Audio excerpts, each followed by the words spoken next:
بسم اللہ الرحمن الرحیم۔ اللہ تبارک و تعالیٰ کے نام سے شروع جو بڑا مہربان اور نہایت رحم کرنے والا ہے۔ اللہ تعالیٰ نے جنت انسانوں اور بالخصوص مسلمانوں کے لیے پیدا فرمائی ہے، لیکن انسانوں کے علاوہ کچھ جانور بھی جو اللہ کے نیک بندوں کی نسبت سے جنت میں جائیں گے۔ آج کی ویڈیو میں ہم ایسے 10 جانوروں کا ذکر کریں گے جو اللہ کے حکم سے جنت میں داخل ہوں گے۔ نمبر 1، القصویٰ، نبی کریم صلی اللہ علیہ وآلہ وسلم کی اونٹنی۔ آپ صلی اللہ علیہ وآلہ وسلم نے اسی اونٹنی پہ سوار ہو کر مدینہ کی طرف ہجرت فرمائی تھی۔ آپ صلی اللہ علیہ وآلہ وسلم کو اس سے بہت محبت تھی۔ یہی وہ اونٹنی ہے جس کے اوپر سوار ہو کر نبی کریم نے جبل رحمت سے حجۃ الوداع کا خطبہ دیا تھا۔ میدان عرفات میں جس جگہ یہ اونٹنی کھڑی ہوئی، اس جگہ پر اب ایک لوح نصب ہے۔ روایات کے مطابق جب حضور صلی اللہ علیہ وآلہ وسلم بروز قیامت شان و شوکت سے جنت میں داخل ہوں گے تو اسی اونٹنی پہ سوار ہوں گے۔ اسی طرح آپ صلی اللہ علیہ وآلہ وسلم کی نسبت کی وجہ سے یہ اونٹنی بھی جنت میں داخل ہوگی۔ نمبر 2، حضرت صالح علیہ السلام کی اونٹنی۔ اس اونٹنی کا ذکر قرآن حکیم کی سورہ ہود میں بھی موجود ہے۔ وہ اونٹنی معجزہ اور نشانی کے طور پر مقرر کی گئی تھی۔ حضرت صالح علیہ السلام کی قوم نے ان سے کہا تھا کہ اگر وہ اللہ کے نبی ہیں تو سامنے پہاڑ سے ایک اونٹنی نکال کر دکھائیں جو کہ باہر آ کے بچہ بھی پیدا کرے۔ چنانچہ ایسا ہی ہوا، لیکن ان کی قوم نے اس اونٹنی کو قتل کر دیا، اسی لیے ان پہ اللہ کا عذاب نازل ہوا۔ روایات کے مطابق یہ اونٹنی بھی اللہ کے حکم سے جنت میں داخل ہوگی۔ نمبر 3، حضرت ابراہیم علیہ السلام کا بچڑا۔ روایات کے مطابق حضرت ابراہیم علیہ السلام کے پاس اللہ کے 2 فرشتے آئے اور انہوں نے آپ کو بیٹے کی بشارت دی۔ کیونکہ وہ دونوں فرشتے انسانی شکل میں بطور مہمان آئے تھے، اس لیے ان کی تواضع کے لیے حضرت ابراہیم علیہ السلام نے بچڑا ذبح کیا تھا۔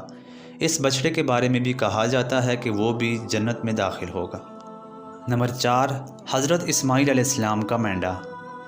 اللہ تعالیٰ نے جب خواب میں حضرت ابراہیم علیہ السلام کو حضرت اسماعیل علیہ السلام کو ذبح کرنے کا حکم دیا تو حضرت اسماعیل علیہ السلام نے حکم ربی کے آگے سر جھکا دیا اور اللہ کی راہ میں قربان ہونے کے لیے لیٹ گئے۔ تو اس وقت اللہ کے حکم سے ان کی جگہ ایک مینڈا آ گیا جس نے حضرت اسماعیل علیہ السلام کو محفوظ فرما لیا۔ اس مینڈے کے بارے میں بھی کہا جاتا ہے کہ وہ آیا بھی جنت سے تھا اور جائے گا بھی جنت میں۔ نمبر 5، حضرت موسیٰ علیہ السلام کی گائے۔ اس گائے کا ذکر قرآن حکیم میں تفصیل کے ساتھ موجود ہے۔ بنی اسرائیل کے لوگوں نے ایک شخص کا قتل کر دیا۔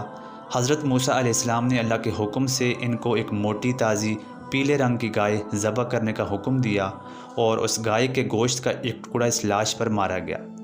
اس لاش نے زندہ ہو کر اپنے قاتل کا نام بتایا اور پھر مر گئی۔ اس گائے کے بارے میں بھی یہ کہا جاتا ہے کہ وہ بھی جنت میں داخل ہوگی۔ نمبر 6، حضرت یونس علیہ السلام کی مچھلی۔ حضرت یونس علیہ السلام اپنی قوم کو عذاب کا بتا کر وہاں سے چل دیے۔ راستے میں ایک کشتی میں سوار ہوئے تو طوفان کی وجہ سے کشتی ڈوبنے لگی۔ اس وقت وہاں کا یہ رواج تھا کہ اگر کوئی بھاگا ہوا غلام کشتی میں موجود ہوتا تو اسے باہر پھینک دیا جاتا اور کشتی ڈوبنے سے بچ جاتی۔ جب قرعہ نکالا گیا تو 3 دفعہ حضرت یونس علیہ السلام کا نام آیا، چنانچہ ان کو کشتی سے پھینک دیا گیا۔ اللہ تعالیٰ نے مچھلی کو حکم دیا کہ میرے بندے کو اپنے جسم میں محفوظ کر لو۔ چنانچہ اس مچھلی نے حضرت یونس علیہ السلام کو نگل لیا اور آپ علیہ السلام اس مچھلی کے پیٹ میں 40 دن تک موجود رہے۔ بعض روایات میں 3 دن کا بھی لکھا گیا ہے۔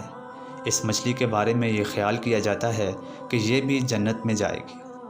نمبر 7، حضرت عزیر علیہ السلام کا گدھا۔ حضرت عزیر علیہ السلام کو بخت نصر نے قید کر لیا۔ جب آپ اس کی قید سے رہا ہوئے تو اپنے ملک فلسطین کے لیے روانہ ہوئے۔ اس وقت آپ کے ساتھ آپ کا گدھا بھی تھا۔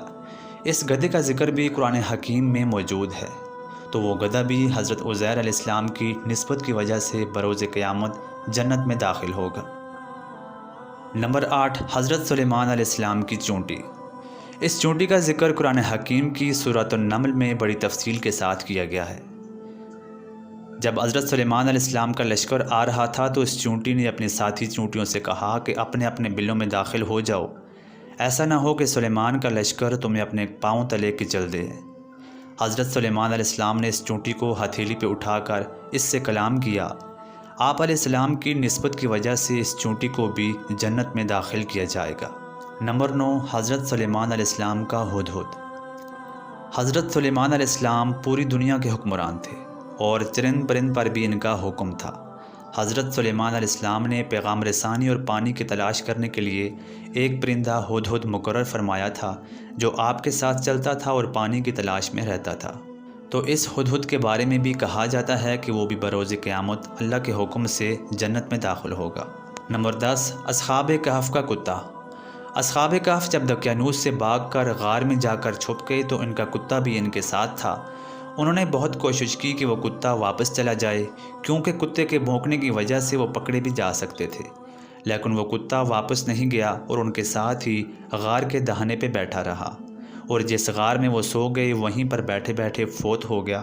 تو کہا جاتا ہے کہ یہ کتا بھی اپنی وفاداری کی وجہ سے بروز قیامت جنت میں جائے گا۔ ان تمام جانوروں کے بارے میں یہ معلومات مختلف روایات کو جوڑ کر جمع کی گئی ہیں۔ اس کا ذکر کسی مستند احادیث میں موجود نہیں۔